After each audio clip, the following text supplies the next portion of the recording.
Right, almost there. One more second. Okay, there I am. All right, let me use this technology right here. Now you can watch and see how I email y'all. I need to send, so we've reached our 300 person capacity. It looks like they haven't increased it for me. So what I'm going to do is send out a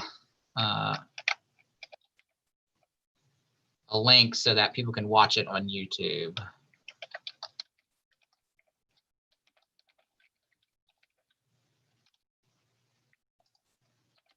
Hopefully that will make sense to people. We'll send that. It'll take it a second.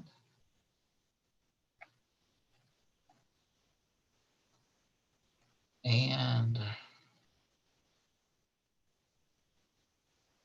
come on. There we go. All right, give it just a second to refresh. This is not how I wanted to start class. Sorry, y'all. Okay.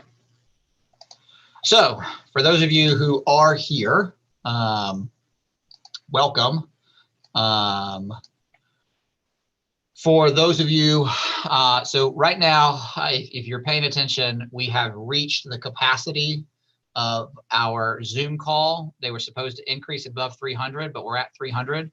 So if you are not on the Zoom call and you're watching this on the live YouTube channel, you can use the chat feature on that YouTube channel to ask questions. If you are on the Zoom call, then you are welcome to just shout out loud, I guess, if you have a question, or you could use the chat feature as well within Zoom. All right. Okay.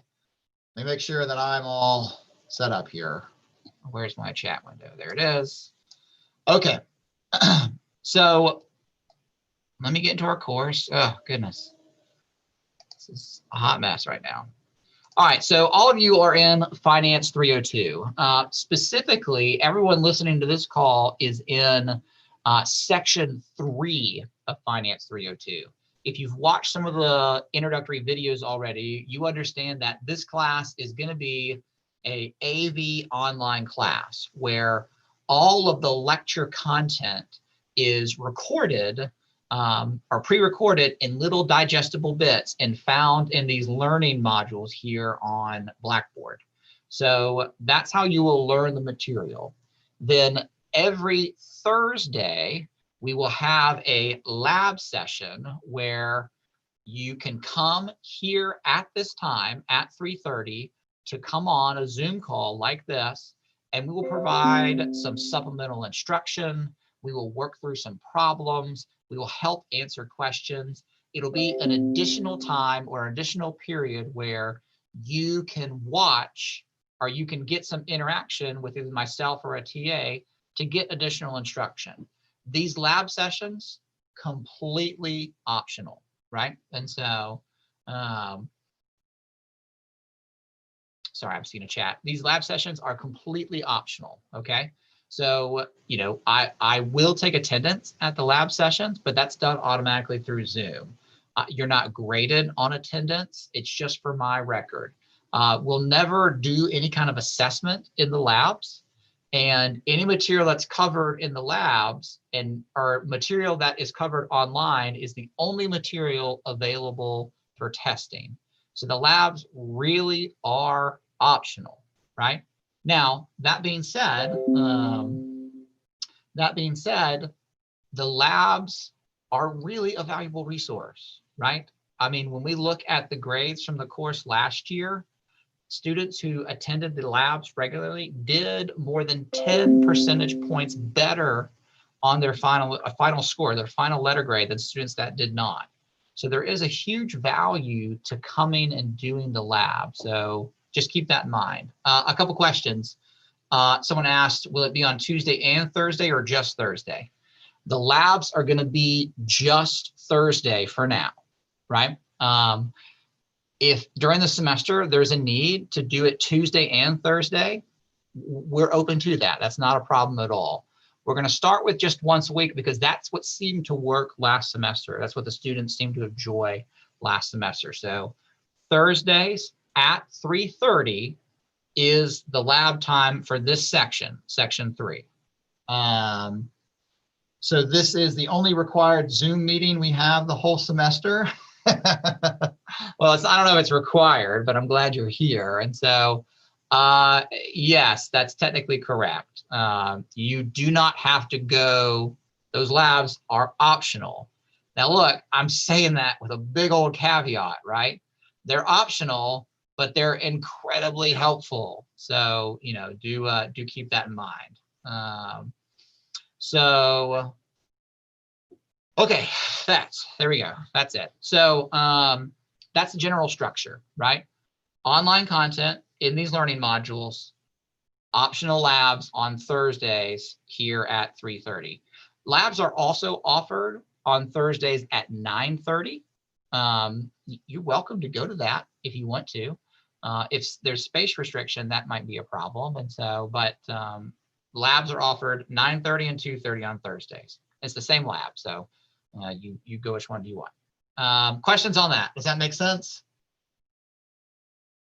I wish I could show you all my screens right now because I have y'all here, but then I have the YouTube stream, which is like a second delayed. It's just very bizarre and very distracting. But all right, let's focus back here on Finance 302. So that's the general course structure. Now, look, hopefully you've walked through these learning modules, right? So we'll click here on module 1. Oh, I got a question. Will the labs be recorded? Yes, they will be recorded. It's going to take me 24 to 48 hours to get them posted on Blackboard, but they will be recorded. Okay, so these learning modules contain all the lecture content, right? So I clicked on module 1. There's a module for each of the exams, basically. And so I clicked here on module 1, and we can go here to chapter 1. And, you know, there's a few preliminary things here on each of these pages. You know, do kind of read through them. Gives you some suggested reading, which is pretty obvious since this is chapter 1.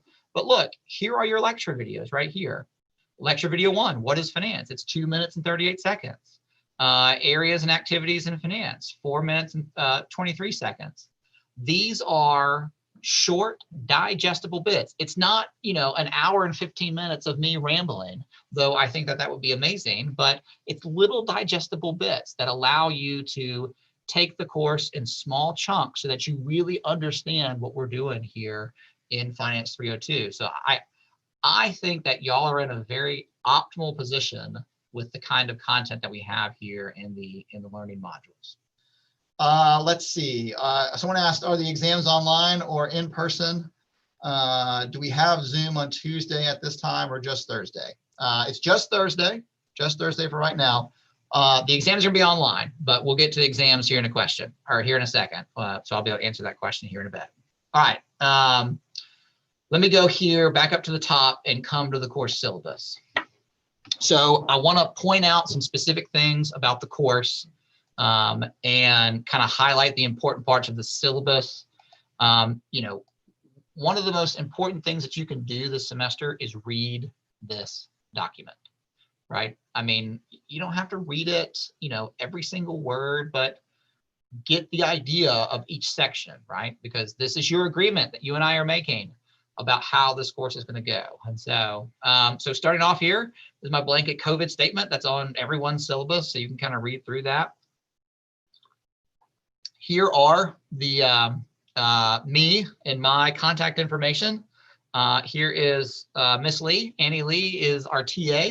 Annie's been doing this with me now for a couple of years, so she's a seasoned veteran. That's her email address as well. I am in my office now, but that's usually not going to be the case. And so I don't know how helpful it is to call this office number. Shoot me an email if you need to talk to me. And so right now we don't have virtual office hours set up. We are going to officially set those up.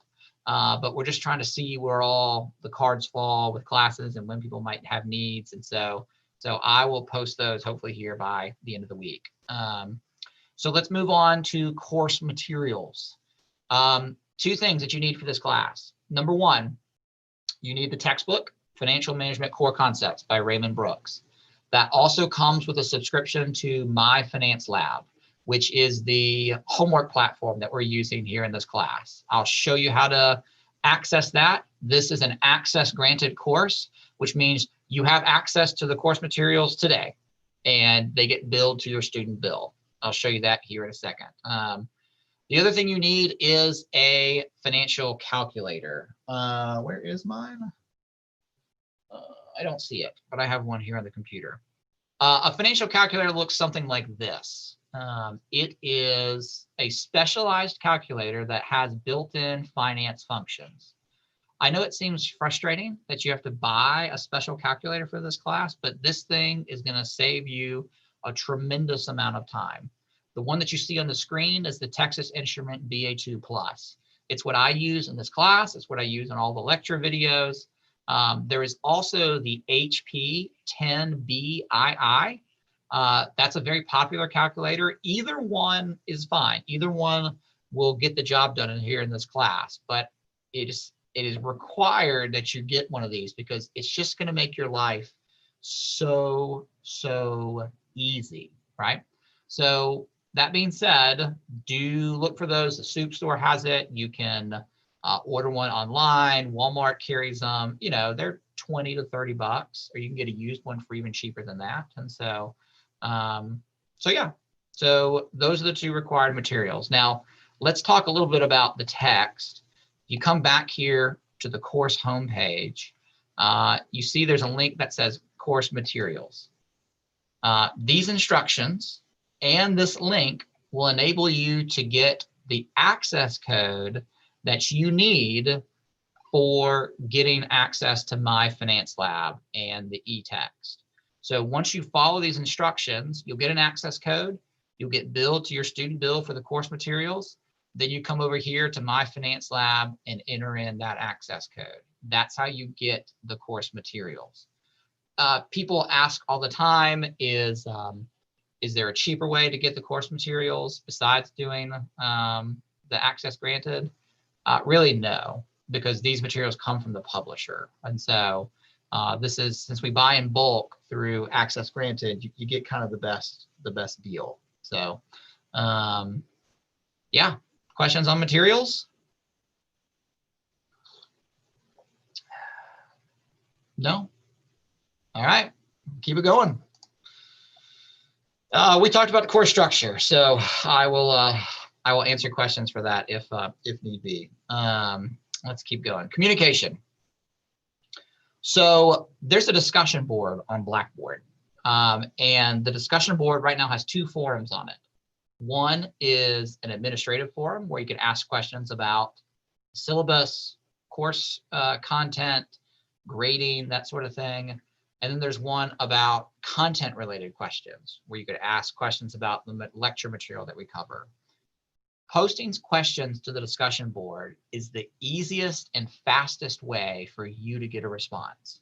Not only do I check the discussion board, but the TAs check the discussion board. So there's about 4 or 5 people who are watching those boards every day.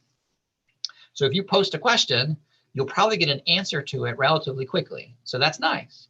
But also, you may go to the discussion board and you can see the questions that people post and the responses. So you might get the answer that you're looking for without even having to ask the question. So I would really encourage everyone to utilize that discussion board. It can make things really, really helpful. You are totally fine to email me or Miss Lee, our TA. I have no problem with that whatsoever. But the 3 things that I ask are, number 1, you do it from your Crimson account. They are really cracking down on this. They really do not want us responding to emails that are not Crimson account emails. So do try to do that. Number 2, let me know your name. That's usually a very helpful thing. And so, because sometimes it's not apparent from the email address who you are. And then number 3, I need your course and section number. you all are in Finance 302, Section 3. So I need all those things in order to answer whatever question you might have. If you don't tell me those things, I will most likely reply with a, hey, I need this information from you. You know, between Finance 302 and Finance 389, the other class that I teach, I have about 1,500 students. So providing me as much information as possible on the front end, it's just going to speed up the process. So yeah, I think we can keep going. Let's see. No questions over here. Course description and objectives, you know, you can kind of read through that. I'll talk about it here in a little bit. Grading, important. So here in Finance 302, you're graded effectively on two things: homeworks and exams, right? So during the semester, there will be 4 exams that are given. Now, if you look at the grading weight scale here, you notice that there are only 3 inputs for exams. That means that I drop your lowest exam score.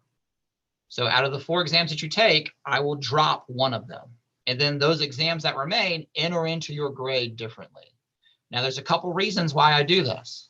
Number one, I don't scale anything, right? Because your highest exam score counts the most. So if a bunch of people do poorly on an exam and it pulls the average down, I'm not going to scale it because you can do better on one of the other exams. So that's my way to handle scaling.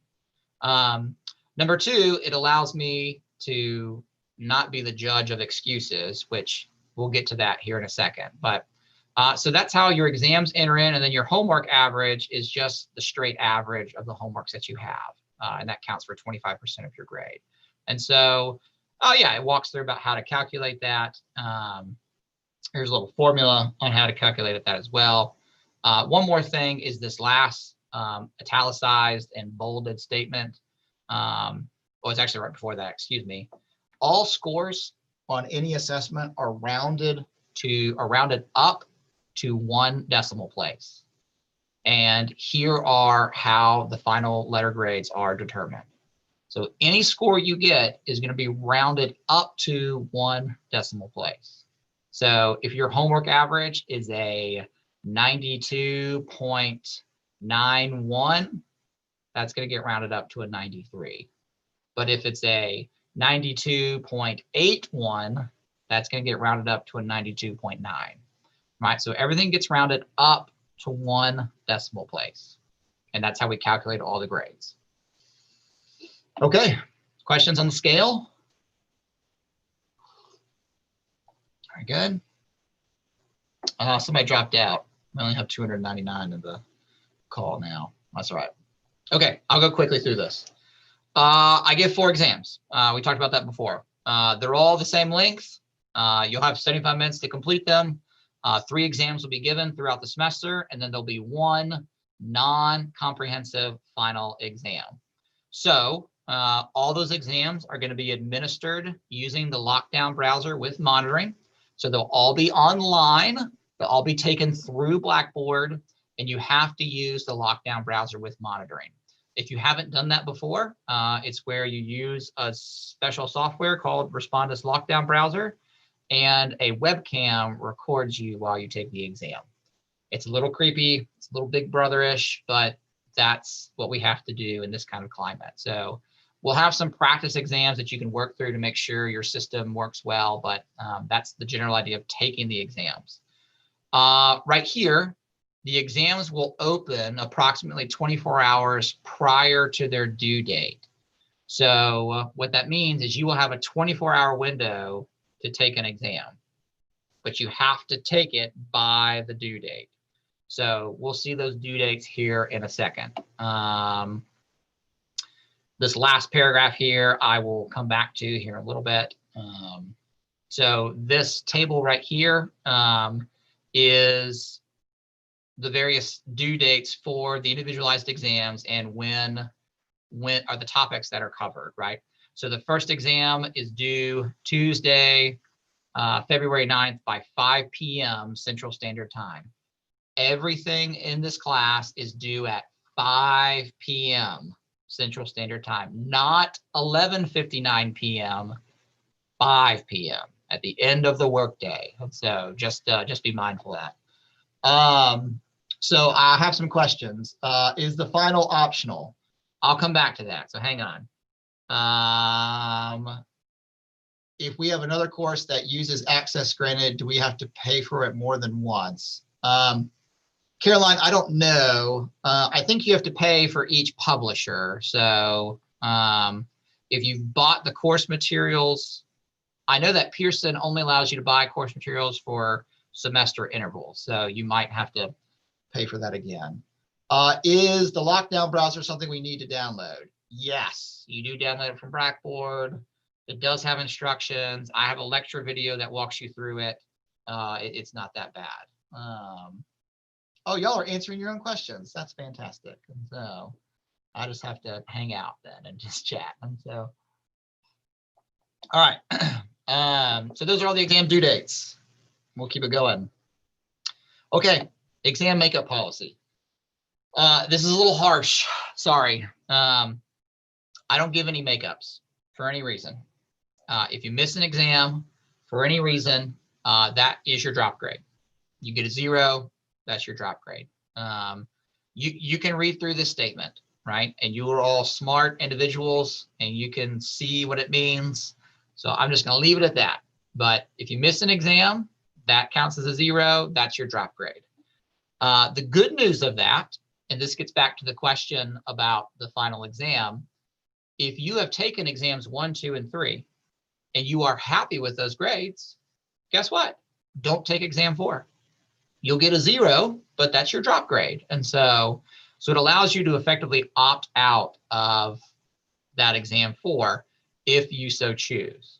Now, be mindful of this. A lot of people think of this as oh, I can miss exam 1 and it's not going to hurt me. That's a very dangerous game to play, right? And so this is an insurance policy. It's not meant to be actively used until the end, but you sort of get the idea. Okay, let's keep going.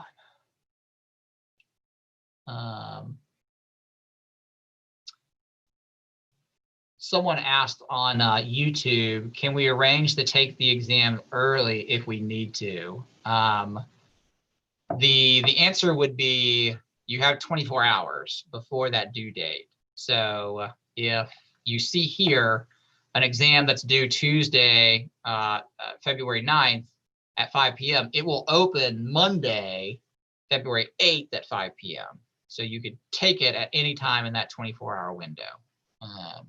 Hope that answers your question. Okay, homework. We'll give homework assignments utilizing My Finance Lab. There are 14 total homework assignments. It works out to be one about every week. Some of them are, 10 minutes, some of them are 50 minutes. And so it just kind of depends upon the content and depends upon your aptitude at the time. We have a listing of all the due dates on the course schedule, which I'll show you here in a second. But you have 3 attempts at every problem that's in a homework assignment. So let's say a homework is 5 problems long. You'll have 3 attempts at problem 1, 3 attempts at problem 2, 3 attempts at problem 3, so forth and so on. And it takes your highest score, right? So just be mindful of that. I do not do makeup homeworks either. Since you know about them in advance, we don't do any makeup. So we do, however, if you desire to turn a homework assignment in late, you'll be docked a 20 percentage point penalty for every day that it's late. So that's available. I also drop your 2 lowest homework scores and then average the 12 that remain. So I feel like that's pretty good. Questions on grading or assessments? No? Everybody's good? Okay, then I will just keep on trucking. I'm going to come back to the cheating thing. The rest of this is all pretty stock. You can kind of read through it. Let me come back here to the Blackboard homepage. Let me come here to the course schedule. So here's the course schedule. The way I built this was basically to say, I want to provide you not only a listing of when things are due, but also a general structure for how you should go through the course material, right? So if you zoom in on this, you can see that January 14th, today, we're doing the introduction, chapter 1 through areas of finance. That is referencing lecture videos within module 1, unit 1, the lecture videos that are there. So that would keep you on track with what we were doing in a regular face-to-face section, if that makes sense. You see the dates that are in bold are when things are due. So chapter 1 and chapter 2, My Finance Lab homeworks are due next Friday, again, by 5 p.m. All right, so that's the schedule. It's got exam dates on it as well. Oh no, that one's not bold. I'll have to fix that. But you can kind of look through that and see when all the various things are due. Okay, back here to Blackboard. Just want to point out a couple other things that are here on this page. So you see, here's your link for My Finance Lab. If you click on this link right here, you'll access our My Finance Lab course. If you're doing it for the first time, you'll come to this page and you obviously agree with whatever statements they are asking you. And then it will dump you to this page. Now, if you already have a Pearson account, you can sign in with it here, or you can create one and then move forward in the registration process.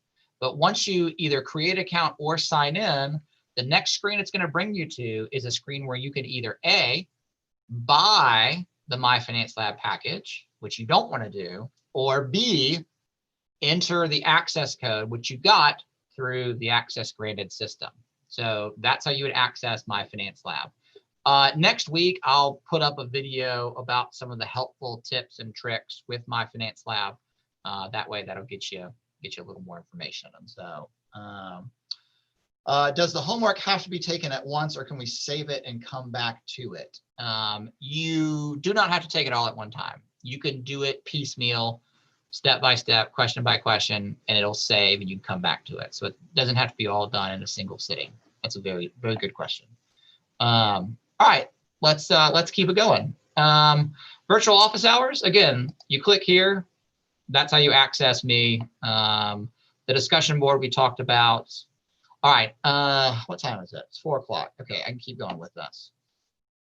Exam preparation. Now, I there's a video here in this first little line, this tutorial on exam preparation materials that walks you through how to utilize this material. But basically, when we give exams in this class, there'll be 30 to 35 multiple choice questions, and they consist of 2 sections. The first 20 to 23 questions are going to be conceptual multiple choice questions. They're going to be like, what is finance? What is an interest rate? You know, blah, blah, blah. Hopefully softballs that you can knock out of the park. The second section is going to be 10 to 12 problems, right? And these will be multiple choice questions, but they'll involve calculation. They'll involve using the financial calculator. They'll be multi-step. They will take some time. And so that's the 2 sections. And they're each about 50% in terms of the weight of the score of the exam. Now, within each of these folders here in exam preparation, we'll just click on exam 1. Within each of these folders, you have 3 things: a study guide. It's a list of topics that we've covered in the lectures. You have a formula sheet, which is provided to you when you take the exam. And then you have practice questions. These practice questions, if I click here on it, are a listing of questions that you can practice for this exam. When I create an exam, I go into these practice questions and I randomly grab 10 to 12 of them and I put them on the exam. So you can quite literally practice the questions that you might see on the exam here through Blackboard. Now, I will give a caveat. These questions are algorithmic, meaning every time you click on them, it generates a new question with new numbers and possibly new direction. So I'll talk more about that as we get closer to exam 1, but I'm just letting you know that that's there. Big resource for you in trying to prepare for exams. Okay, let me check the feed, the chat feed here. during the Thursday labs, can we ask specific homework questions? Absolutely. Absolutely. That is not a problem at all. Thank you, Faith, for answering Morgan's question. So, and again, if you're interested about the exams, watch this little video, right? It'll explain the whole thing. And so, what else is here? Oh, another exam question. Are we allowed to have a cheat sheet? You are not, unfortunately. No cheat sheets, no notes, no materials other than a financial calculator are allowed for the exam. You'll have some scratch paper, and so to jot numbers down, but no cheat sheet, unfortunately. For the math questions, they're all multiple choice. Every question is multiple choice. And so, all right. Let me see here. We went through that, Okay. Let me come back here and let me do a couple things about the course. Someone asked, how does Scratch Paper work with Lockdown Browser? When you do Lockdown Browser with monitoring, you have to do an environment check, which means you move your webcam around so I can see what's around you. And at that point, you show physical paper that you have next to you. So you will bring your own blank paper to basically write down on. And so the test includes a formula sheet. So you don't have to print the formula sheet, it's included. Again, watch that video. It'll explain all the exam stuff. And so, and again, I'll talk more about it as we get closer to. Okay, so we're back here on the Blackboard homepage. Let me say a quick note about academic integrity, and then let me say a quick note about our class in general and what to sort of expect. So, you know, I'm a very laid back guy, and, you know, hopefully that is coming through in this very put together lecture that we're doing right now. But so one thing that really gets me and I really have difficulty dealing with is when there's academic integrity issues with this class. And so I understand that this is not the optimal learning environment that we all want to be in, but it's the environment that we're in. And so it may require a little more work. It may require a little more effort, but I think that that is the trade-off in terms of having flexibility about when to engage with the content.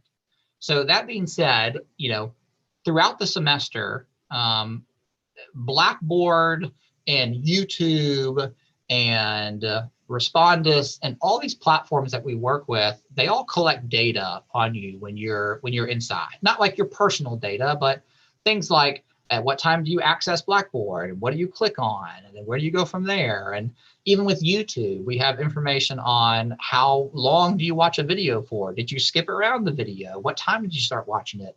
All that information is available to me, and I can extract that information.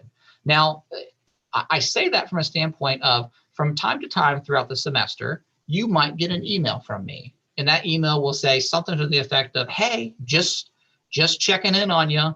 A little worried about you. You know, your activity on Blackboard was a little low this week. You know, try to keep up with the material.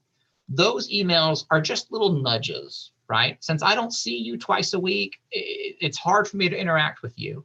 But those emails will just be little nudges that I try to give you based upon the data that's before me. Now, it is no assessment of you as a student or any personal judgment. It's just a, hey, this data didn't meet this criteria, so you get an email, right? It doesn't affect your grade. It doesn't do anything, right? But it's just a nudge that I try to give you to, just in case you are falling behind, it's there to sort of say, hey, let's try to pick it back up, or let me know how I can help to sort of do that. So you might get those emails along the way.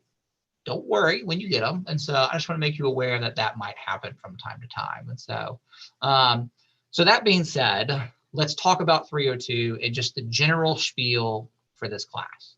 So most of you who are watching this are not finance majors, and that's okay. I mean, it would be nice if I can convert you, but that's fine. That's not my goal for the course. But most of y'all are not finance majors. And so this class, business finance, can be kind of tricky for people. For some people, it's just tedious because it's a lot of work, right? It's a lot of calculation. It's a lot of very precise formulas, and that can be tedious, right? For some people, it's a breeze and they just sail through it with no problem whatsoever. And for a lot of people, they just have to work at it. And so, but in my career, and I have both done finance in the professional world and done finance in the academic world. In my career, I've tried to blend that finance theory, academic theory with how it's done practically, and we try to emphasize that here in this class. So finance is a discipline and a tool set that, regardless of the major or career that you will hopefully pursue, you will gain something from this class that will be infinitely valuable to you in either your personal or professional career. Because finance is the art and science of managing wealth. And you'll see that in some of the lecture videos. And that's really, really important, because wealth, you typically think of as a personal thing, an individual thing. And that's very true. In this class, you will learn how to price out a mortgage. You will learn to figure out where that monthly payment comes from. You'll learn to understand where in the world that minimum balance on your credit card statement comes from. You'll learn all that stuff. And all of that is helpful from a personal standpoint, managing personal wealth. But at the same time, there's many of you who want to start your own business, or there's many of you who want to work for a big corporation. And guess what? Those institutions and those entities have wealth as well. And managing that and dealing with that and understanding the tools of how to assess and verify financial decisions, these are all very important skill sets. So at times, you're going to want to pull your hair out because the class is going to be tedious. And I get it, right? But most of the time, there is going to be some nugget, some great application that you'll be able to have for your career.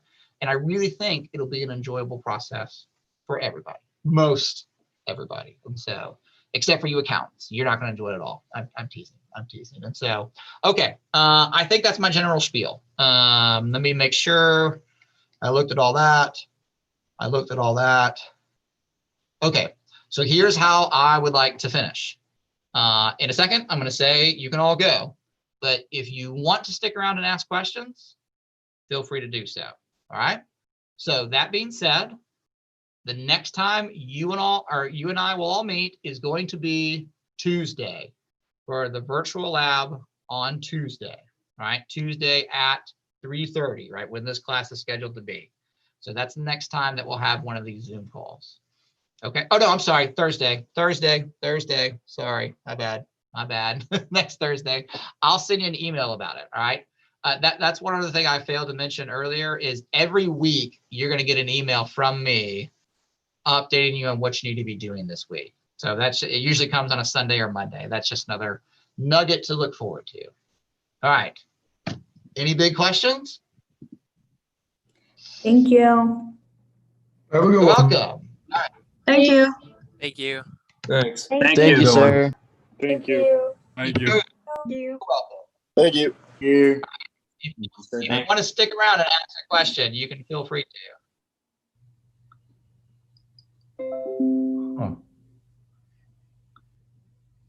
I'm going to go ahead and stop the recording too. So someone asked, can you show where the access code for Pearson is again? I can. Let me get back here. So if you want to know where the access code for Pearson is, you go here to course materials and you click this access granted link, and it will take you to a page where you can find our course and it'll give you that access code. So that's it. It's not going to take me to it because I'm a default user. So yeah. What else? Oh, I lost the chat. So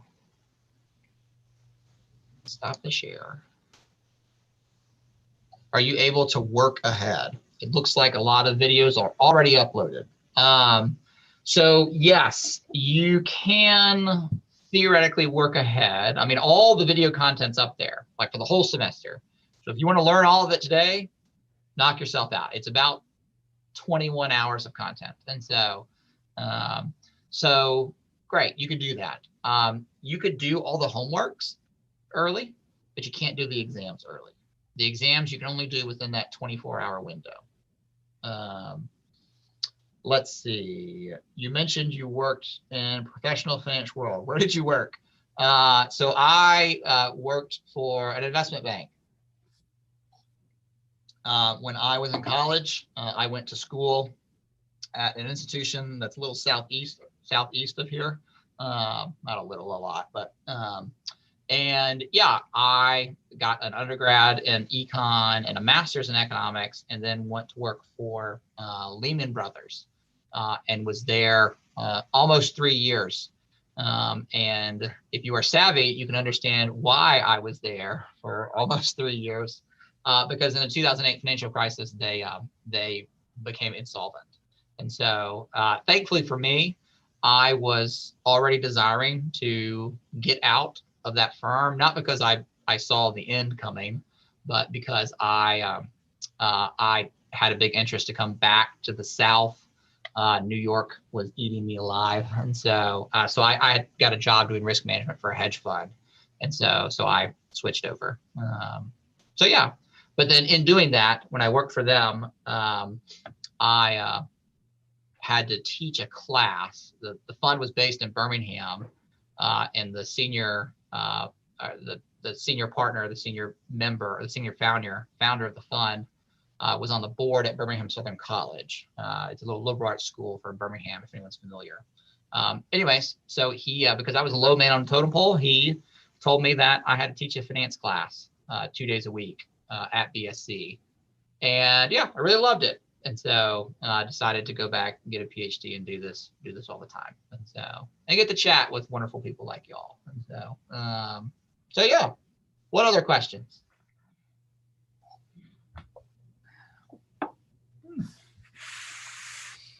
Nothing. It's a long day of Zoom classes, right? You're just worn out. I actually have a question. Yeah, go ahead. So I know that like last semester, I worked like through ODS, and so I know that like on some of my tests, I wasn't able to get the extended time on the test because it was just an error with Blackboard, and so I was wondering if like I would be able to like tell you in advance that I have that, and so I'd be able to have that for the test. So that is something that I actually work with ODS on to resolve. And so you'll get your accommodation. But when the way that that's done is basically by merging the data on the ODS portal with Blackboard. And so it's not a flawless process. And with the number of students in this class, it's difficult for us to verify each one. So you are welcome to shoot me an email before the exam and say, hey, can you check on this for me? And I will gladly do it. But when you start the exam, you'll click on the exam link, and then there'll be a set of instructions, and there'll be a begin button. And in that set of instructions, it'll let you know how much time is available for your exam. So normally our exams are 75 minutes. So when you hit that link and the instructions come up and it says, you have 75 minutes to take the exam, get out of it and send me an email and I will fix it. But if it says you have 150 minutes to take the exam, then you know that you're good. Does that make sense? Yes, thank you so much. Yeah, of course, of course. Let's see, somebody asked a question here. It's about math. So the math that we will do in here is largely algebra. So it's not, we won't be doing any like calculus or anything like that. It's mostly algebra. And it's pretty basic. The calculator helps out tremendously. And so if you have that, then that's going to be a big resource. One of the things that that's helpful from a math perspective here in this class is having an intuitive understanding of mathematical orientation. And what I mean by that is, let's say I have a fraction, right? Just a simple fraction where I have the interest, or the interest payment, a dollar amount on the numerator and an interest rate on the denominator. Well, understanding if the interest rate goes up, what happens to that fraction? What happens to the size of that fraction? It goes down. Those sorts of things are what I mean by mathematical orientation. So that's kind of the helpful approach. But the math that we do is not terribly advanced. It's just a little more deep, if that makes sense. And so, but I don't think you need to go back and review other classes. What other questions? I need to figure out a way to get, I kind of want to put the webcam like right in the middle of my screen so that I can look at the camera, but look at y'all. Like it's just bizarre. It's a bizarre semester. No other questions? That's okay. You'll have some eventually. Don't worry. Well, if nobody's got any more questions, I'm going to go on and shut her down. So Thank you so much. Have a good one. Thank you. Oh, you. Thank you. Y'all take Appreciate care. it. Thank you.